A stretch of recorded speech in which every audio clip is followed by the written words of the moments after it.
Hello, and welcome to Day by Day True Crime Stories, the podcast where we explore a different crime or justice milestone from this day in history. I'm your host, Kona Gallagher, and today is October 10th. Just before dawn on this day in 1991, two postal workers in Ridgewood, New Jersey arrived for the overnight shift. It's usually a quiet shift, but on this night, someone was already inside, waiting. By sunrise, the building was surrounded by police. Bomb technicians took up positions behind armored trucks. And just a few miles away, detectives would find another crime scene with two more bodies, this time inside of a home. The man at the center of both was Joseph M. Harris, a former postal clerk whose grievances had been building for years. Today, we're talking about the Joseph Harris postal murders. Let's get started.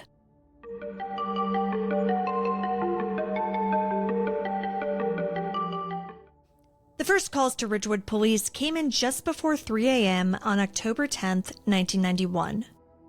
Officers rushed to the post office, their lights flashing through the empty streets. Inside, they found a barricade situation.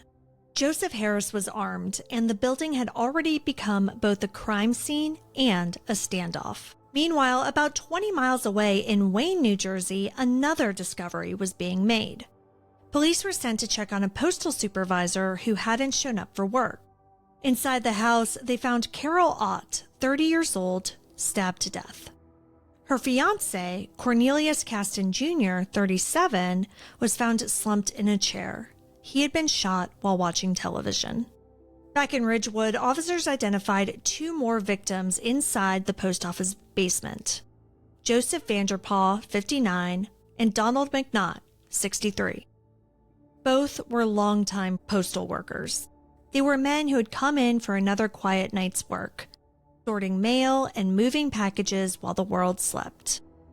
To understand what ended up happening that night, you have to start at the evening before.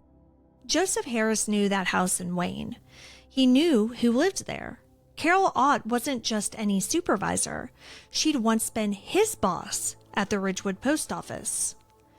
She was one of the managers who'd reported his threatening behavior the year before, which eventually led to his firing. Prosecutors later pieced together what had happened. Sometime after midnight, Harris drove to her home, forced his way inside, and attacked.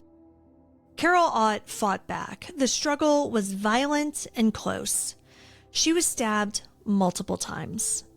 Her fiancé, Cornelius, was shot in the head in the living room. When the news broke, the details were almost too surreal. A samurai sword had been used in the attack at the house.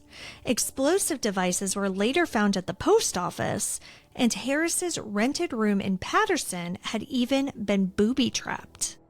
Joseph Harris was a man with a long-held grudge who turned his anger into action and moved from one address to another in a single night. But while detectives were still piecing together the killings in Wayne, Ridgewood was already under siege. Investigators learned that Harris had used an old post office key that he still had from when he worked there to let himself in quietly before 2 a.m. He then waited in the basement for his former co-workers to arrive. When Vanderpaw and McNaught came in, he forced them into a small room and opened fire. Both men were killed instantly. Police surrounded the building within minutes. Harris was still inside, armed with military-style rifles, grenades, and that samurai sword. During the standoff, he detonated small explosive charges, enough to rattle windows, but not enough to escape. The situation dragged on for more than 4 hours. At dawn, after a long silence, he surrendered.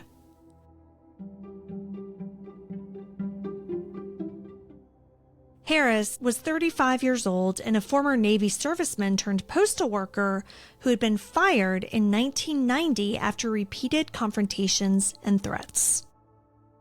The workers later told the Washington Post that, quote, "We were all afraid of him," end quote. They described a man who wore black fatigues to work and sometimes a beret. They also said that he could switch from quiet to furious in seconds.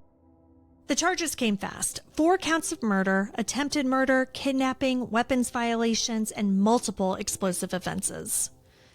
Bail was set at $1 million. In court, prosecutors pointed to the long trail of warnings. In early 1990, a postal manager had reported Harris for threatening a colleague. Carol Ott had documented the incident with police. Postal inspectors said that Harris refused to cooperate with their follow-up. By that spring, he was fired. Looking back, the pattern was clear, but at the time, it was buried under bureaucracy. Paper forms, personnel files, and HR memos that only made sense after the fact. To his coworkers, Harris was a man who seemed to live on the edge of an explosion.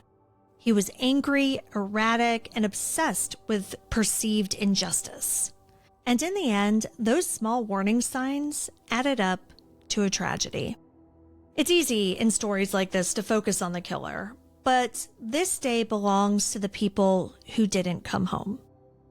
Carol Ott, 30 years old. She was a young supervisor who was brave enough to report a threat when she saw one. Cornelius Caston Jr. was 37 and was killed beside the woman he loved. Joseph Vanderpaul was 59, had decades of service, and was remembered by his coworkers as steady and kind. Donald McNaught was 63. He was another veteran mail handler who came in for the quiet overnight shift, but never made it home. Each of them lived a life that mattered. Each became part of a story that they didn't choose. Now, if this story sounds familiar, it's because America went through a grim period when workplace violence, especially in postal facilities, became disturbingly common. So common, in fact, that the phrase "going postal" entered the national vocabulary. The Ridgewood murders came just a month before another deadly shooting in Royal Oak, Michigan, one of several that together forced the Postal Service and Congress to rethink safety and mental health protocols for employees. Joseph Harris was convicted of 4 murders and sentenced to death, back when New Jersey still had the death penalty. But before any execution date arrived, he died in prison of natural causes. For the families, it didn't change much. Their loved ones were gone. For Ridgewood and Wayne, October 10th became a date on the calendar that no one needed to be reminded of. 2 towns joined forever by one man's anger. Thank you for joining me on today's episode of Day by Day True Crime Stories. If you found today's episode compelling, please subscribe, rate, and review the podcast. It'll help us grow. And be sure to join me again tomorrow as we explore another significant event in true crime history. Until then, stay safe, and remember that behind every headline is a life worth remembering. Day by Day True Crime Stories is a Little Monster production. Hey, you can do it!